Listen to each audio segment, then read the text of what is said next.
Although the people of Dorset will certainly have come across tandoori cooking, one dish they may not be familiar with is my delicious savoury semolina cake.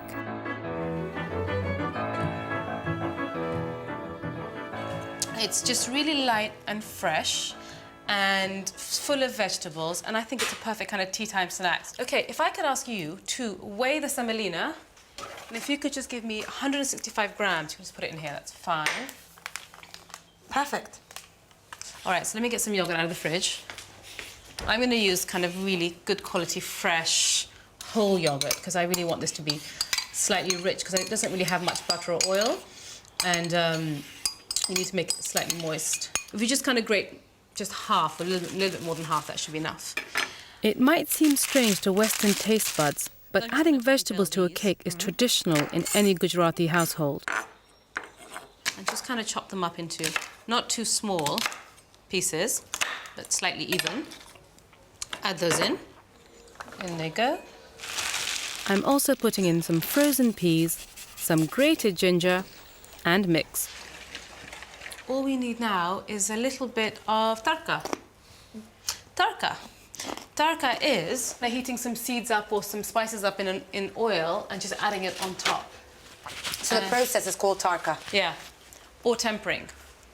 Oh, I've heard of that. I've heard of tempering. So tarka is the Indian word for tempering. All right.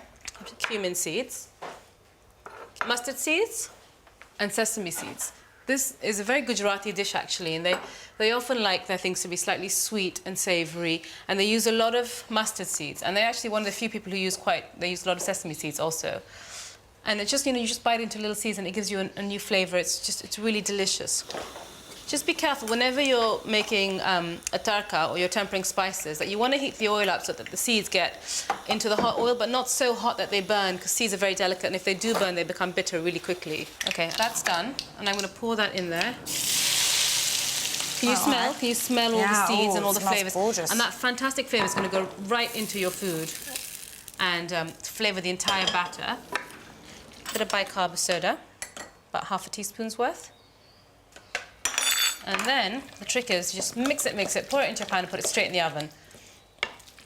And then I'm going to sprinkle some sesame seeds on top, which will kind of roast and toast a little bit in the oven. So it will look nice at the top. It'll look beautiful, and it'll just have a little crunch as you bite into it.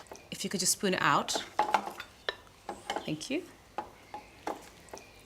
Take our sesame seeds. I just love that combination of sweet and salt.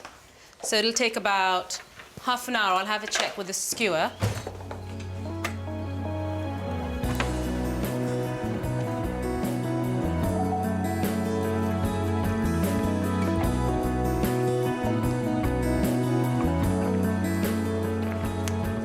Like at times like this, I get peckish. I want the cake now.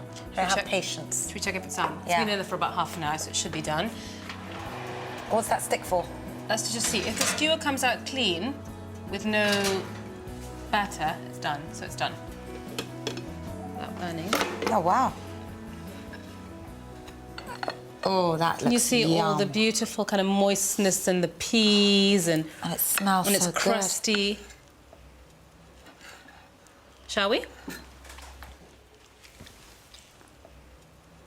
I think it's yummy when it's hot. I won't like this cold. It's good cold too.